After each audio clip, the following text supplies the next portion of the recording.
We've got Thomas Allen on the horn talking about what your draw hunt says about you. Plus, we've got one of your stories about where you'd hunt and what you'd hunt if you only had one hunt left. Hey, I'm KJ, dedicated lifelong hunter here. If you got an interest in all things hunting, you're in the right spot. Whether chasing quail across the plains of Oklahoma or in pursuit of elk in the backcountry of British Columbia, you'll always find me on the hunt. All right, welcome in all you gun talk hunters. I'm your host, KJ, and we are here with Thomas Allen, and I'm going to tell you what, one of my all-time favorite guests. Personally, I think he needs to be a co-host of the show, but, you know, he's all the way up there in Minnesota. But welcome in, dude. Well, thanks for having me. I see your standards are still low. Still low. Man, I shoot for the bottom of the barrel. That's what I'm saying. But if it's fishing down there in the barrel, I'm okay. Yeah, that's fair. Yeah, see? So, hey, this episode is brought to you by Winchester Supreme Optics, First Person Defender, Loophole, Range Ready, and Ruger. First Person Defender, by the way, has a new YouTube page. Go check them out. Go like, subscribe, because a new episode is launching now, I guess. It's the week. All right, so here's what we're going to talk about. I'm going to go ahead and give you a list of like, hey, this is what we're talking about. We're going to go by the way, you got like super organized since the last time we've done these. And I mean, we've done a pile of them and it's always been fun, but this organizational thing, well, I'm into. I'm really trying. I'm attempting to be a better host, more interactive with our audience out there. So I'm just trying to become better for the people out there, the folks out there listening, because they take time to listen to me. So I need to devote the time to be prepared and be on point for the audience. So yeah, be careful, KJ. You're teetering on the edge of being professional. I know, and I don't really like that, but it's what's demanded. So here's what we're going to do. We are going to talk tactics. In our tactical segment, we are going to be talking about last second birds and how to close late, because that's ending. Like, we are at the finish line. And if you're sitting there with a tag in your pocket, how are you going to close the deal on that bird? Then we're going to go jump down into a fun segment, really fun segment. What does your draw hunt say about you? And dude, I don't know if you've looked at them, but some of them are pretty funny. And then we're going to jump down into, we're going to kind of throw a line out there for our listening segment. Last week, we talked about like, what, if you had one hunt left in your life, what species and where would it be? We got some good responses from that. And I'm going to read one of them. And then I want to get Thomas's intake on that. And then I'm going to intro a new one, a new listener segment. And then our final thoughts, I'm going to let Thomas have the floor and let him, what does he have going on? What is he up to? And what has he been thinking about lately? So that's where we're headed. That's what we're going to tell you. But jumping into it. All right, Thomas, tactical last second target. I know, dude, I tried to get you on last week and you were not available because you were chasing down turkeys. I did blow you off. What is going on? Oh, it's, the season's winding down here in Minnesota. Last day of turkey season is May 31st. And every single year I try to be done before that. And honestly, it would be better for my overall well-being if I was putting the turkey decoys in the closet by the middle of May and getting the boat launched and going fishing. But every year we always seem to boil over. And this year was exceptional. There were a couple opportunities for us to travel to different states, and they all kind of came true in one season. As in an example, the Iowa turkey season, they decreased the tags by it might be half. Turkey numbers in Iowa are down a little bit, so they cut the tags down, and there was usually some remnant tags that you could pick up, over the counter, basically. Well, I missed the application deadline, went in to look for excess tags so my son Tommy and I could go.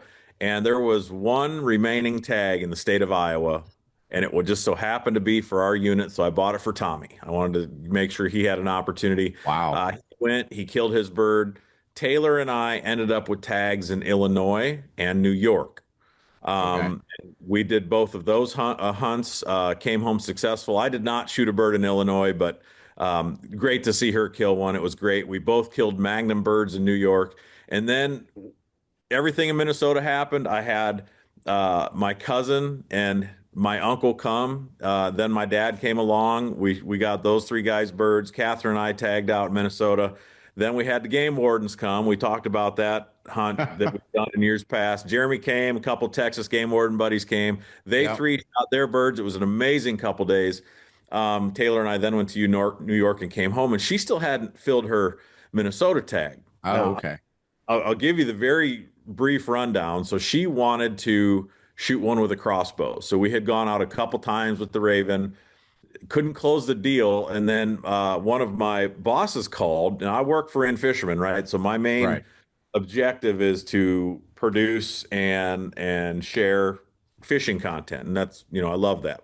Yeah. But our overarching company is Outdoor Sportsman's Group, and they work with Game and Fish and some shooting brands and some hunting brands, and they said, "Hey, do you have a turkey you can shoot?" And I'm like, "Well, I'm tagged out, but my daughter still has a bird or a tag to fill." They're like, "Awesome, we love her. They've seen her videos. Yeah. We're gonna fly a camera guy out to you. What kind of time you need?" And I'm like, "Well, so finals is starting, like preparation for finals is this week. Right. So she's not available this week. Last week she had an afternoon, and then we managed to pull a full day out. I talked with her principal, got permission, blah, blah, blah. So we had a day and a half to shoot a turkey. And we pulled out all the stops. I went to the best places, and the, the first morning, so the second day, we had a glorious, beautiful sun after days of rain and cold. We had high skies and sun, and this amazing turkey appeared at the field edge, just glistening in the sun, bright red head and green grass, blue skies. Like, it was one of the most beautiful moments in turkey hunting. And Taylor, who never misses, Kevin, Oh uh, no. Oh missed. no. Oh. And she was, dude, like distraught. She was broken, and I was upset for her. I knew this was an opportunity for me. I may have put that pressure on her, but it was an opportunity for us to do something heartbreaking.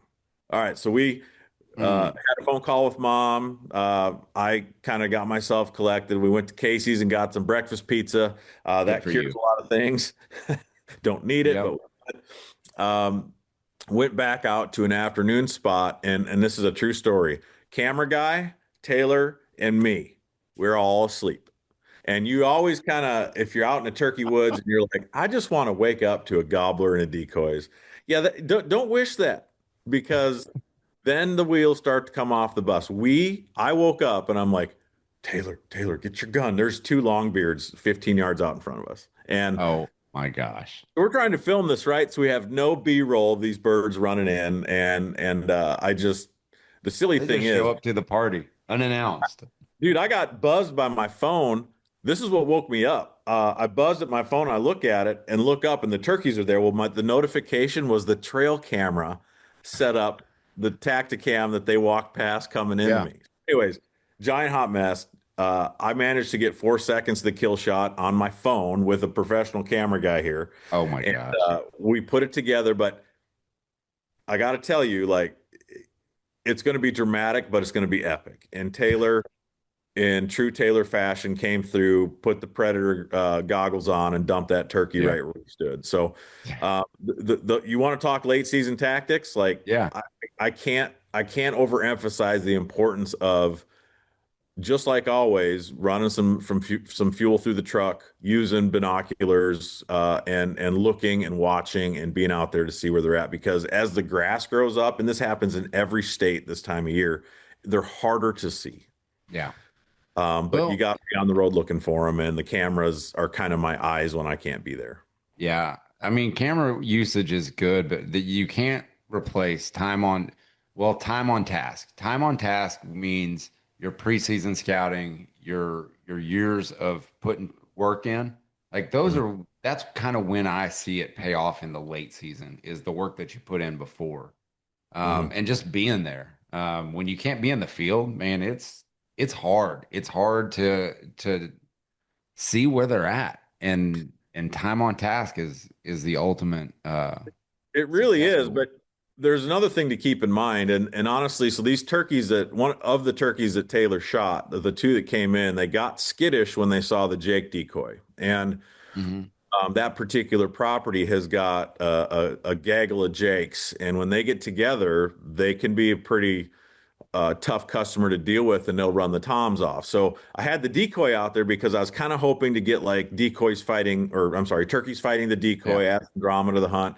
When in turn, it actually kind of put them on alert. And I think as they were coming in, they saw the decoy. We're waking up in the blind, looking around. They may have seen some movement, and they turned and left before the camera guy could even turn the camera on.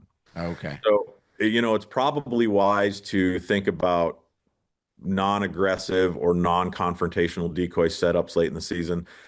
If you're on a particular property where there are numbers of toms and the Jake population is limited, I think I'd probably go with the Jake decoy.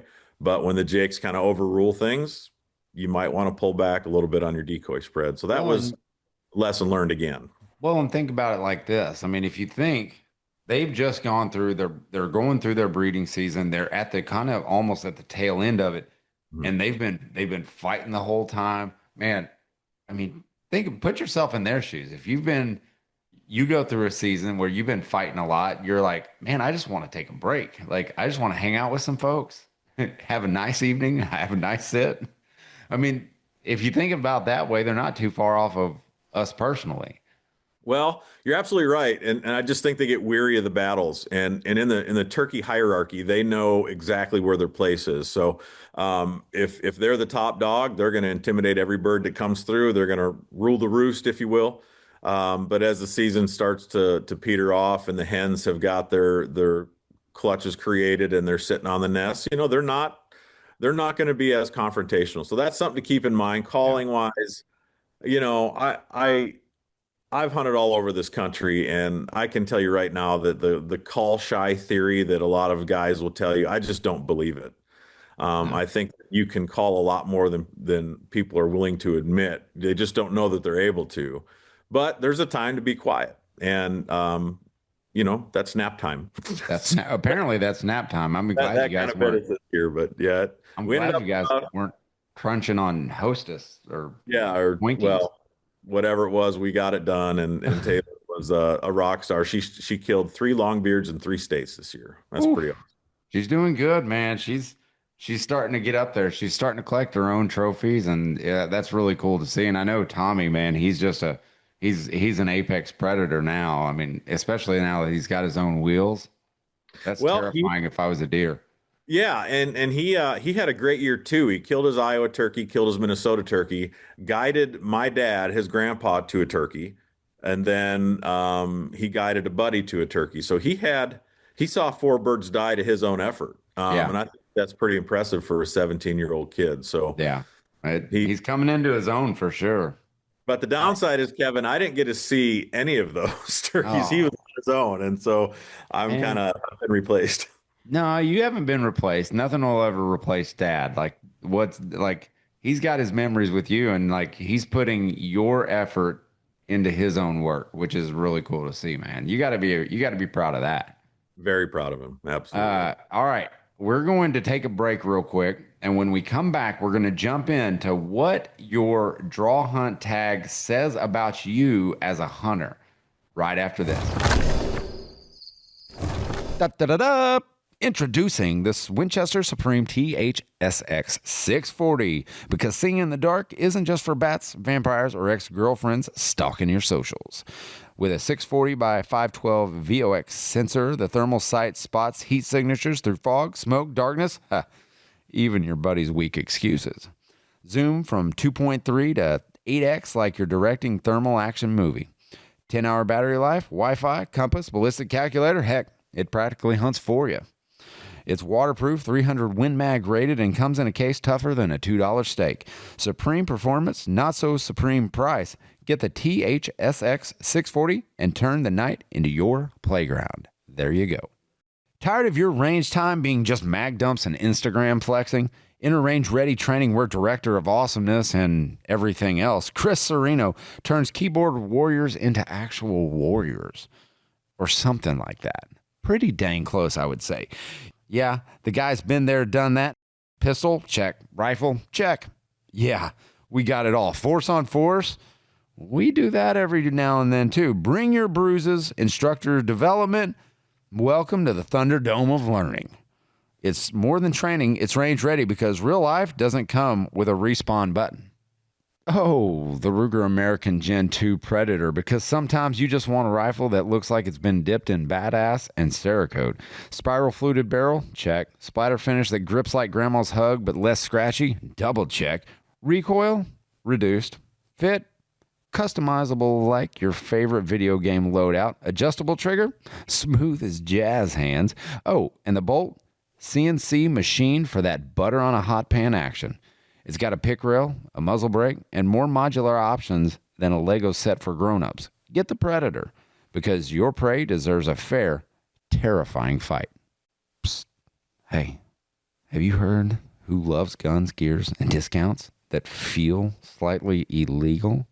Your pals at Gun Talk Hunt just dropped some serious coupon code for some good heat at Brownells. Okay, are you ready for this? Like, seriously, are you ready? Use May 25 to get $25 off when you spend just $200, or go big this May and drop May 50 and slice off $50 off a $500 haul. That's like buying ammo and accidentally getting a free smug sense of fiscal responsibility. So, Brownells has all the pew-pew parts, tactical trinkets, and boomstick bling for your freedom-loving heart desires. Don't wait. Like your favorite memes, this won't last forever. Say hello to the Leupold VX6HG Gen 2. Man, I don't even think I can say it like that and keep a straight face. The Leupold VX6HG Gen 2, because your optics shouldn't tap out before you do. With a 6:1 zoom ratio, this thing goes from up close, oh crap, to sniping from Narnia faster than you can say, that's going to leave a mark. The professional grade optical system, yeah, it punches glare in the face and laughs at low light like a villain monologuing at midnight. Plus, it's got motion sensors, so it knows when you move like that creepy ex. But it's useful. Guardian coating keeps your lens cleaner than your browser history. And the speed set dial, oh, it's tool free, like me at my family reunion. Get the VX6 HG Gen. Oh, mother. Get the 6. Holy crap. Get the V6. Oh, my gosh. Can we just not name it the 6HG Gen 2? Get the VX6HG. Holy crap. The VX6HD Gen 2, because precision shouldn't be boring. If you leave some of that in, oh my God. First Person Defender YouTube page is out. You got to go like, comment, and subscribe. And I promise you, you're going to like what you see over there, because you are going to get a view. Each week, we're going to be launching new episodes. Season 14 is coming out soon. So get over there and check it out. You got to like, comment, and subscribe. We want to push this thing out because we want more people becoming more aware of their personal safety. If you like tips, tactics, watching people and seeing how they react, and you being the Monday morning quarterback that you are, I know you're going to love it, because you're going to say, whoa, I wouldn't have done that. I would have done it totally different. Well, would you have? Because I'm going to be honest with you right now. There are a lot of people out there that says, I'm going to just turn it on. I'm going to know when my attack comes. Well, if you know when your attack is coming, I sure as heck wouldn't be there. But watching First Person Defender gives you the opportunity to say, yep, I wouldn't be in that situation, because I'm going to see it way before that. And you're training your mind. All right. So go like, comment, and subscribe to the YouTube page over there. The First Person Defender is going to be hot. All right. We're back, and I've got Tom Sallin on the horn, and we talked tactics earlier. We're going to talk what your draw hunt tag says about you. And I sent Thomas these yesterday. So he may not have had a lot of time to marinate on them, but he's really quick-witted, which is good for you Eh. on this. Because I might have one more that I may want to squeeze in there and just to see what you think about it. Um, but what your draw hunt says about you, like the ones you put in for, the ones you like are nonstop, you're like, I'm gonna put in for that. What does that say about you as a hunter? All right, we're gonna start with something that this is we identify as some of these. I'm not picking on anybody, maybe a little, but I identify with some of these. I'm not gonna lie. So we're getting started. Thomas, what your draw hunt says about you. Iowa archery tag. Well, patient, right? You definitely got to be patient, but Yep. I mean, that to me is just punishment applying for that every single year. But I think what it also says is don't procrastinate like this guy has. I mean, and there's been in our efforts together collectively to get this Iowa tag together, I forgot to apply at least once. Oh yeah. No, I was looking back. I'm currently at 5. Yeah. And that's like I haven't missed a year. So I have not missed a year. Well, But I really definitely. think like your hunt, like when you talk about like applying for an Iowa archery tag, you really kind of believe like you want the Midwestern whitetail experience that you used to watch on the Drury Hunting Outdoor Network or their hunting series, and you watched all the Lee and Tiffany videos you can stand, and you just can't wait to get to Iowa anymore. That to me, like that's like that kind of speaks. And you probably like Casey's breakfast pizza. Well, if it that's I mean Casey's is based out of Iowa as far as I'm concerned, right?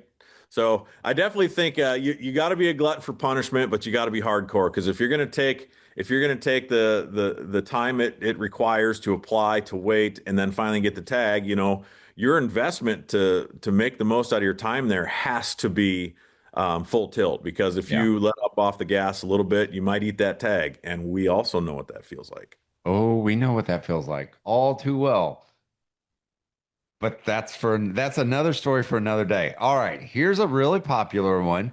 All right, Colorado elk tag. If you're putting in for a Colorado elk tag, and we're not doing units and stuff like that, this is kind of a general idea. What do you think about that? What does that say about you as a hunter if you're putting in for Colorado elk? Uh, I guess I would pick 6 or 7 other states before I pick Colorado. So I don't know, uninformed. Un, Like, uninformed and just say, well, Colorado has elk, right? They have mountains. Like, so I yeah, but guess I'll go everybody in the there. country thinks Colorado elk hunting, and maybe that's the epitome of it. But I would go to New Mexico, I would go to Montana, I'd do Idaho and Wyoming before I pick Colorado. But I'm also I think it's a harder hunt, so maybe the better hunters are going to go to Colorado and be successful. I don't want to have to work that hard. So Well, I see that goes into what I really kind of think. I think if you just start putting in for, I'm not talking about the seasoned veterans that have like 15 to 25 like preference points. I'm not talking about those guys. I'm talking about the guys who are like, man, I'm going to put in for an elk hunt this year. Like they are guys that really like to tell people they train. Like, mhm, look, I'm mhm. training a lot. Look at me. I'm rucking through my neighborhood. I'm taking my backpack. I was this guy a few years ago. I'm not gonna lie.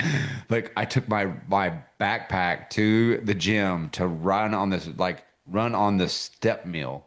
You were this guy, or I you all? was this guy. Well, I'm not gonna like say that I wasn't that guy. You because No, you but could go you back probably through my still are. Instagram and I know how you are. You like to stay fit. I believe in it. I just also like you know, well, I like a to more recreate. relaxing, more casual hunt. Like, you know what? The older I get, my knees say, "Hey, I like that too."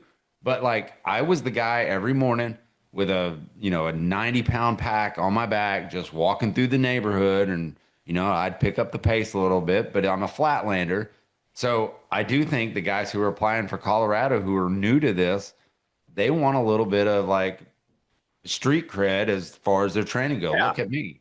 Like, Yeah, these are the same guys posting their training efforts on the social medias every day and gosh, I probably know people and they're just going to be like, "Yeah, well, I'm in better shape than you." I'm like, "Yeah, that's yeah, true." yeah, that's But true. and they're going to kill an elk before I do, so we can sit here and be critical, but frankly, Oh, they're on it. no, I'm not discounting anybody's efforts. If you're getting in shape for a hunt, good for you. But like, what did you do like the other 10 months before your hunt? Like what did you do before that? CrossFit. And they probably told everybody about it. Like, Mhm. so anyway. All right, here's another one.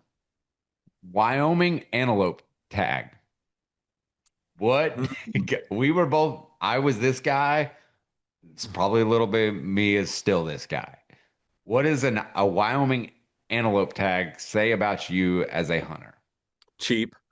You want a western thrill at a on a budget, And you want to come home with meat.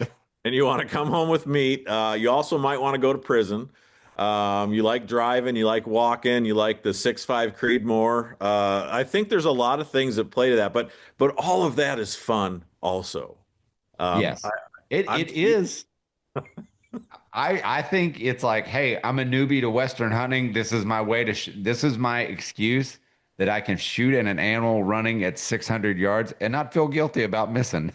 Oh, they are so cool though. I mean, all joking aside, like the antelope is that's something I could get into doing every year Yeah. and not hate it. I had such a great time when we went and did that hunt a couple years ago. That was wonderful. Dude, it's a quintessential hunt if you want to see a lot of animals, to get a shot opportunity on public land. It's a great foray into public land hunting in the western states. I And, will say that. and the trophy potential is similar to that of a turkey. Like you're not the big ones to the small ones. Obviously, you can tell the difference, but it's not that much difference. So you have a lot of opportunities at what I would consider impressive animals. Yeah. Uh, you know, regardless of the Boone and Crockett quality, you still can kill a nice one, and there's plenty of them. And let's be honest, like they're beautiful critters. They make a They fine are. show. They are. They're awesome. All right, moving on. An Alaskan bison tag. Yes, they have those. So what does that say? I don't know. Buying an extra freezer, that's the first thing you're thinking about because those things, you can't even put a whole freaking bison on one of those Cub planes. They're gonna have to make six They, trips to get all the meat I out. think I think you're being awful presumptive because I bought a freezer one year in anticipation of killing a lot of stuff, and I came home with one mule deer. So it did not work out for me. So if you're Well, thinking of that, you're in trouble. well, when you say bison, my mind goes straight to like meat and bison burgers Yeah. and all the great cuts you can get off of a Tatanka. So Yes. I think that would be a great hunt. But let me present this for you. You can go to Alaska and have an experience. I think that sounds great, especially if you're into the archery game. But if I'm gonna buy, let's say I want to buy a side of bison, or if I want to buy a whole bison, whatever Yeah. it is, I'm not going to say like I'm going to go to the farm and shoot it out of a pen, but I guess if it's going in my freezer and my goal is to eat it, like I guess I don't care because you still stand the risk of getting trampled and turned into hamburger yourself if you're inside a pen with a bison. But I think that Alaskan thing would be pretty cool. It would be awesome. I do think that the Alaskan bison guy who's putting in tags, one, you're either probably a local or have easy access to it because you would almost want to drive to something like that to carry everything back because shipping that sucker home is Oh my going to be a God. feat. Yeah, Um, you're gonna spend more on shipping hide, head, and meat home than the hunt itself. yeah, Uh, is there a robust huntable wild population up there, or is it pretty limited? I think it's a pretty limited draw if I remember correctly because I know like I've heard some stories off of like the Tyler Friel, the Alaskan the Tundra Talk podcast. I'll give him a shout out because he's a good people. Um, but no, I think it's a pretty limited draw, but they are successful up there. But man, I really think that the guy who's putting for that Alaskan bison tag has either been putting it in for a while, like he's been putting in that work, or he's just exhausted his resources down in the lower 48 that he's like, man, I guess I'm going to go to Alaska and do this. Well, I do know I'd have to put an addition on the trophy room, I think, to put one of those shoulder mounts or head mounts or whatever Yeah, they on my wall. They're enormous. Boy, are they big. they're they're incredible, man. All right. New Mexico oryx. I like scimitar oryx. That's what we're talking about. So what does that say about you as a hunter if you're putting in for the New Mexico oryx hunt? Well, I don't even know what the hell that is. I mean, is that like That's that's a that sucker. That oh, that's an which say did it not again. come off of a public land hunt, by the It's way. an oric. Oryx. Oryx. Okay. Well, see, I guess if it's me, I'm just putting in for tags, not knowing what the hell I might draw. I Yeah. think that's cool and all, but I don't know anything about it. I just, like I Well, said, I'm a humble Midwestern turkey whitetail guy, but the looks of that thing, again, I'm thinking well, meat value. one, So they're delicious. Two, yeah. I think you just want to be able to say that you were hunting the White Sands missile range. I think that would be cool to be able to say, like, well, And that's an exotic, right? That's not a native species. and it's an exotic. They're like exotic stateside. Don't mind if I do. I'm going to put in Yeah. for that. Yeah. So I can get behind that. That thing's that's cool looking. that it is. And I'm telling you, like we talk about bison being delicious, elk being delicious, man. If you have a chance and you can hunt one of those things, by all means, please go do it And because what was they the are other critter you named there? the scimitar. It's a scimitar oryx, is what it is. Oh, what's that big looking cow looking thing? It's starts with an N. Nil guy. Yes, I hear those are good to eat. Let's not talk about that. Okay. Well, sounds good. Because I had one at like, I kid you not, like 70 yards. And yeah, we know someone KJ'd that one. Glad to know we're not Oh, alone. now, all right, moving on. Arizona mule deer. What does that say? Hmm. Well, you like to be hot. What is like Arizona's what carries like the hottest temperatures in the country, right? Yeah, Oh man. I think these people are one. I think they like trophies. They love trophies because man, Arizona mule deer are some of the biggest mule deer out there. But I also think they hate themselves a little bit because Mm. it's a lot of glassing and it's just a lot of strain on your eyes. And so I think they just don't like themselves very much because they're putting themselves through hell on glass. Yeah, but on the flip side, they may not like to be uncomfortable in the cold climates like in Wyoming, Montana, Idaho. So you get down south in the desert part of the country, maybe those temperatures are a little easier to deal with. And for me, I'd prefer to deal with cold temperatures. I melt and sweat a lot, so I don't Yeah. particularly love being hot. But in my mind, whenever I think of just we'll talk elk as an example, and probably mule deer too. I think of those southwestern states as kind of being among the most coveted tags you can buy because your trophy Uh-huh. potential is better on average than I think anywhere else. But I also love the idea of the wilderness factor of Idaho and Montana and even up into some Canadian provinces. Like you're going to have opportunities if you put in the work at some truly trophy class animals up there. But Yeah. I think there's more trophies probably per capita in Arizona, New Mexico than probably anywhere else in the Yeah. country, from what I And understand. and those people too, they're very patient, just like the Iowa tags. Yeah, because They're that's like a very one in patient. 10 draw, anyways. Yeah. Something Yeah. like, I mean, it's something high. I should have listed out like averages and stuff like that, but I'll get to that in another show.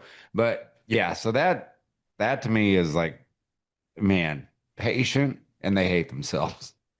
All right. Speaking of hating yourself, a Nevada sheep tag. What Ugh, does that say? not doing it. No, that's it. Not even going to I'll put in auction for that tag off and buy a couple more turkey tags. No, there's a point that I think you got to get to, and if you're an athlete, a CrossFit, a jujitsu guy, whatever, all that, if you're into all that stuff and health is super important, which it should be for all of us. Don't let me yeah, take away from that. That is sheer abuse. Like to the amount of hiking you have to do, the living conditions while you're doing that kind of thing. That's intense. That's hardcore. I just think I recognize about myself. I'm probably not capable as I'm creeping up, in my yeah, 40s here. And Probably better shape than I have been in the last 15 years, but I don't think I could do it. I don't think Yeah. I can hack it. You got to be a bigger man than me to do that kind of hunt. Well, you got to, I think these guys are the ones that are training 12 months a year for this hunt. Like they are Yep. preparing for one moment on the mountain and getting up that mountain. Dude, there might not be more of a hardcore dude that does like draw hunts than the guy who's like, I'm putting in for this tag and I'm going to dedicate my whole being to it. Like There's not much in. oxygen up there. I mean, I'd be mouth breathing the whole time. There's just no way I could do it. And you're above the timberline too, right? So it's like Yeah. rocks. If you Oh fall, you're yeah. gonna die. And I'm telling you, the places where sheep live, they're not easy. They're not easy to get to. They're just not. Have you been to the Wonders of Wildlife Museum? Yep. So if you've never been, highly recommend it. It's a great family experience. One of the coolest, if you're into hunting, coolest experiences to really see a lot of these critters up close. And they're obviously they're taxidermy mounts, but they're incredible. I find sheep and rams to be among the most beautiful big game animals you can hunt, and I think that the difficulty that comes along with that hunt makes it even more, I guess, desirable. So, Yeah.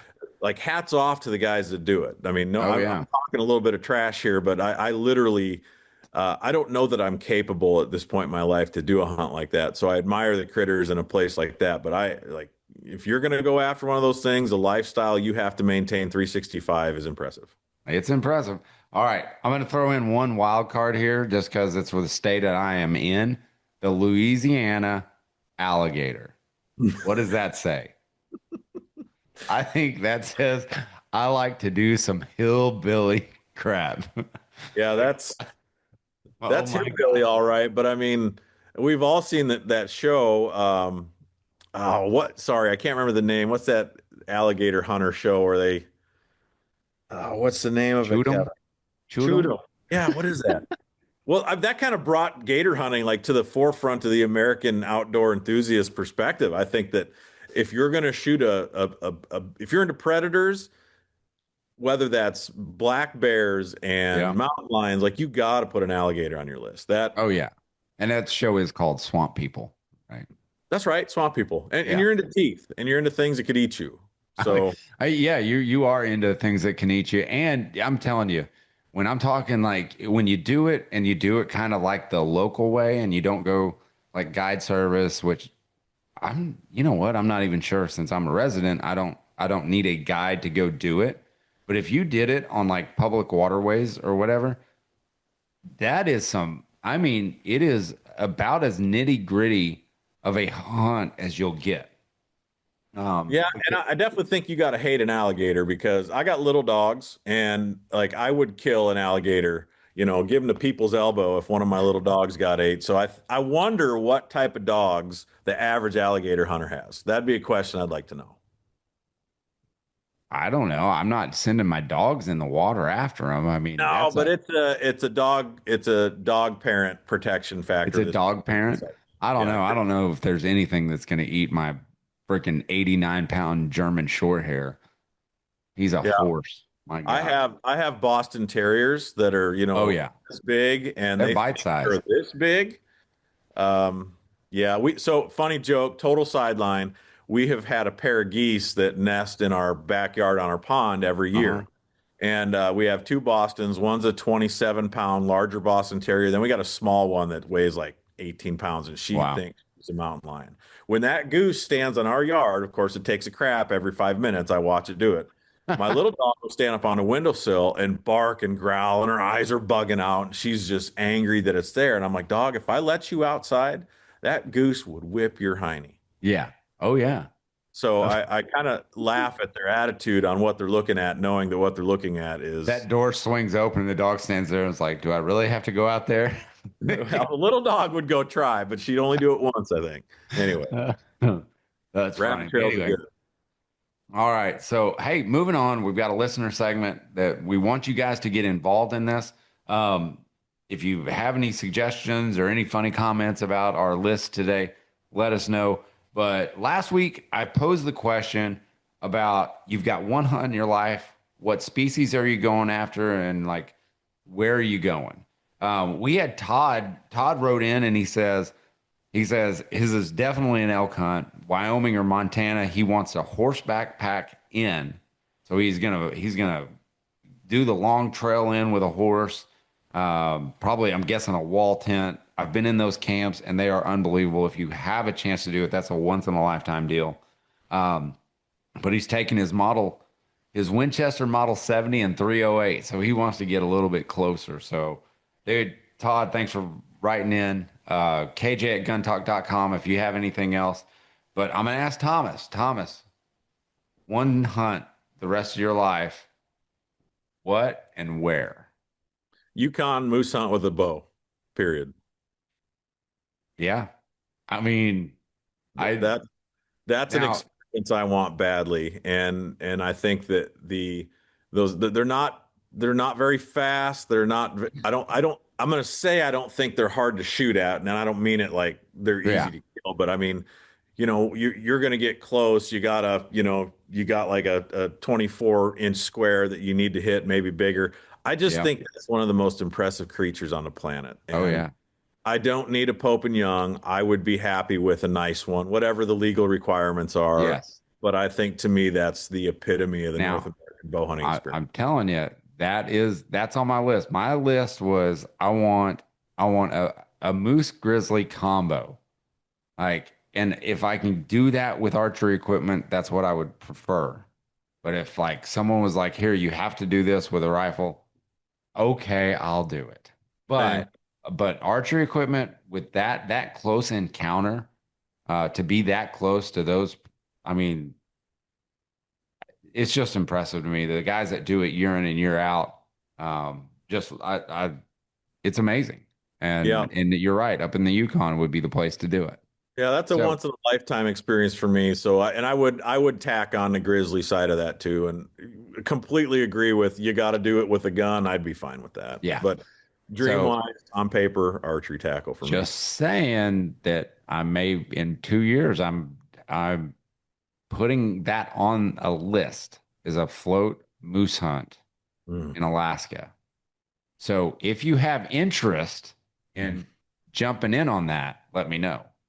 Well, let's make sure I got a job after this week, and I need to start saving my pennies. So, I would love to do that. That would be an amazing experience. It'd be awesome. We're gonna do a float hunt. All right. Hey, your assignment this week, Gun Talk Hunters. Here's your assignment. Write in KJ at guntalk.com. Here's your question. What is your craziest, almost got it hunting story? You're like, almost got it, but then this happened. So, what is your craziest, almost got it hunting story? Thomas, do you have one?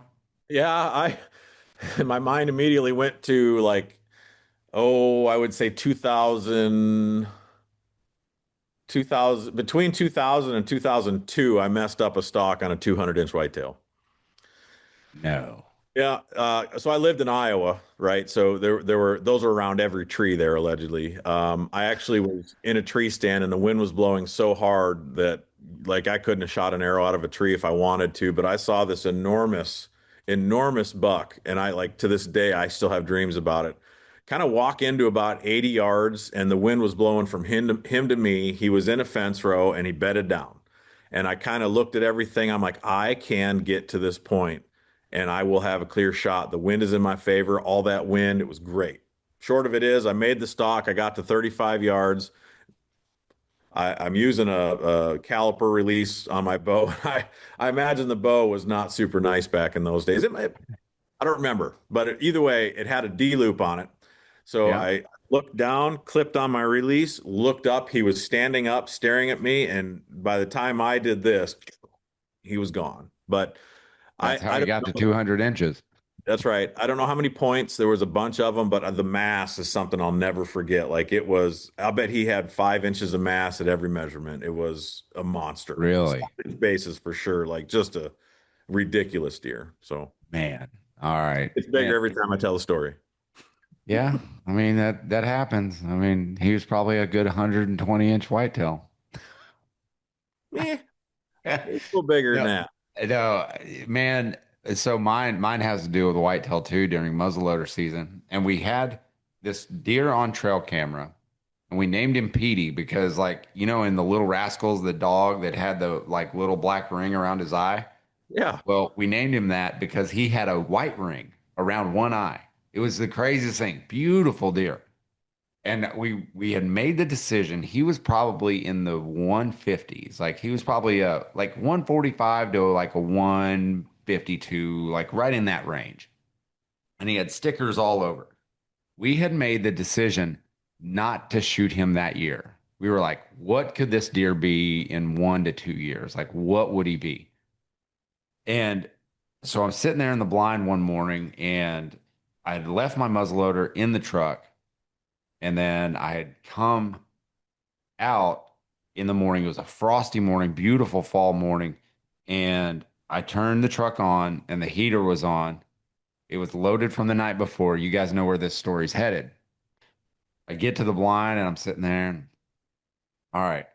And here comes Pete. I'm going to just call him Petey and the boys. Dude, he was rolling with like 4 or 5 deer that were just as big as him, but just it, he looked gorgeous. He was a beautiful deer. And so I decided, yeah, I'm not going to let him walk. Mm. So, so I have him at 120 yards with a muzzleloader, and I'm like, this is game over. Put it on him.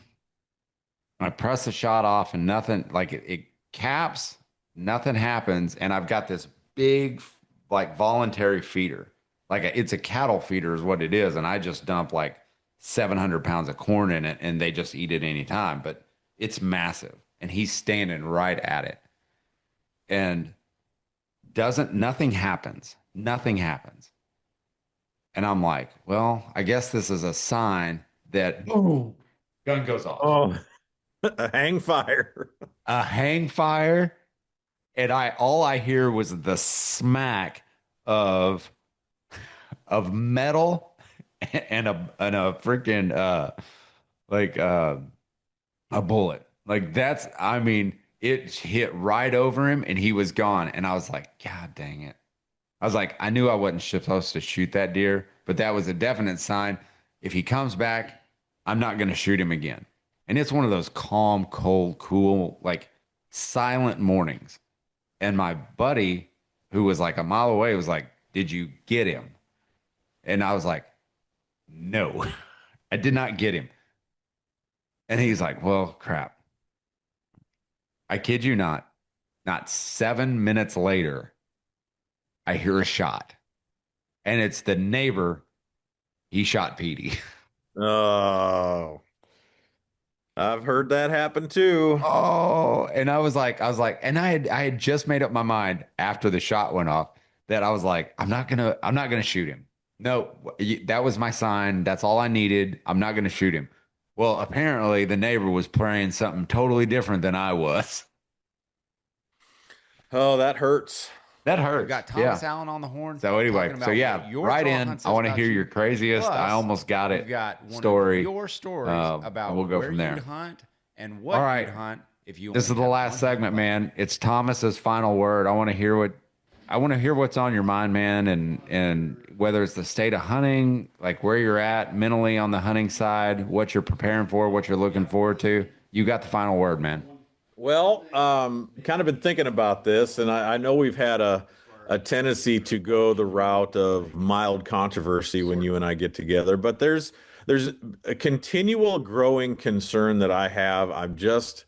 I'm over it, but I really wish more people would quit creating their own team. And it's the case in fishing, it's the case in hunting. There's you especially with your experience with the shooting community. Mhm. Just as an example, there's a lot of people out there that hate the 6.5 Creedmoor. There's a lot of people in the fishing industry that hate forward-facing sonar, and they want you to not have to use whatever it is they hate Yeah. because they want everybody on their team. And I just think that as long as you're within the confines of the law, and confines of what we consider to be ethical. And that's probably where a lot of this debate comes from, because I know there's an ethical concern with, I don't think the 6.5 Creedmoor is a great elk gun, but somebody might say that it is, whatever the case may be.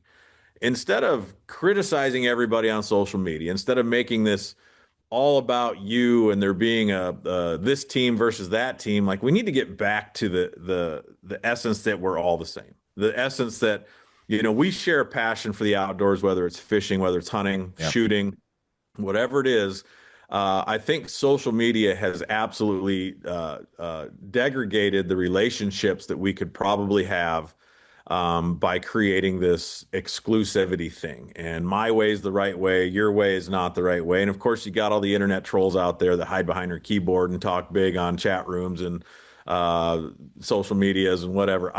I miss the days, Kevin, where you celebrated your buddy's success. I miss Yeah. the days where you shook hands at the end of a tournament, the guy that beat you. I know that still happens, but there's a lot more ego in this stuff than ever before. And I really miss the days of just enjoying the outdoors, being successful. And if you're going to brag about it on a bait shop wall or post something on social media, like I think it should stay there and be about that moment as opposed to someone, hey, that shot looks a little far back, or what the heck kind of, were you sitting in a shooting house? That ain't fair. If you're shooting turkeys out of a blind, that ain't fair. If you're using forward facing sonar, that ain't fair. No, I just like buy your tag. Go do it. If you don't want to get in the mix, all the controversy, you don't share it. Only share it with your buddies. Like I've kind of gotten away from social media and I text people pictures more than I do anything else. And I miss those days. So as I'm aging, Kevin, I'm getting a little bit more reluctant to ask for credibility from people I don't care about or don't need credibility from. So I haven't posted as much in the last year, but I kind of think that this next generation, here's the positive spin.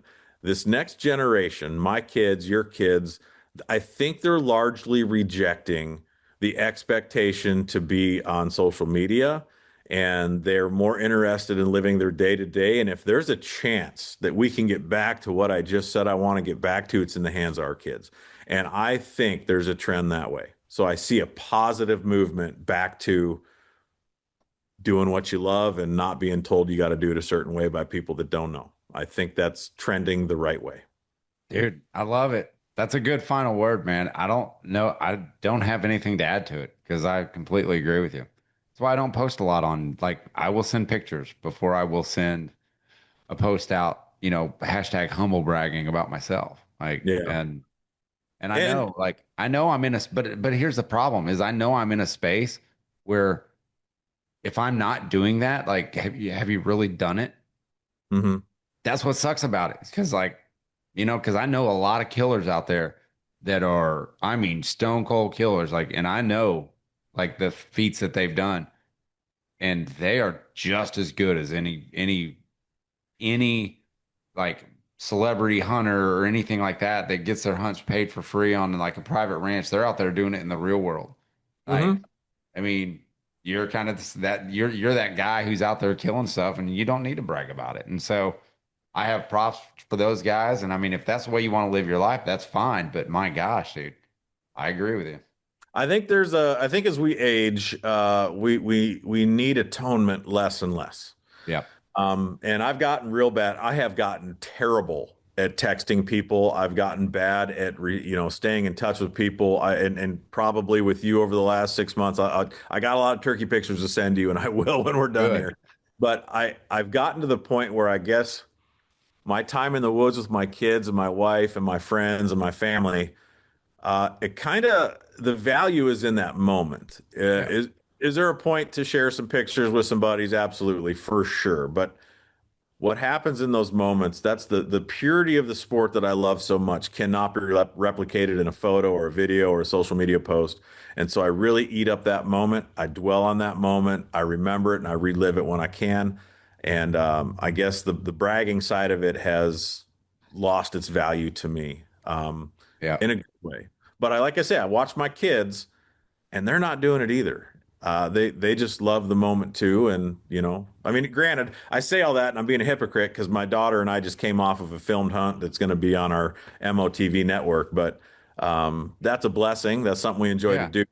But really, what it comes down to is Taylor and I had an amazing experience. We've laughed about it. We still cry about that turkey she missed, but we're able to share those memories. And I know it's a cliche, but by God, that's what it's about. I love it. Thomas Allen, everybody. That is him. And don't forget, hey, you're almost got it moment. KJ at guntalk.com. Feel free to reach out to me if you got anything you want to talk about. Man, go ahead and send it to me. But that's it for us. All you gun talk hunters, you know the drill. Keep those muzzles pointed in a safe direction and always be on the hunt.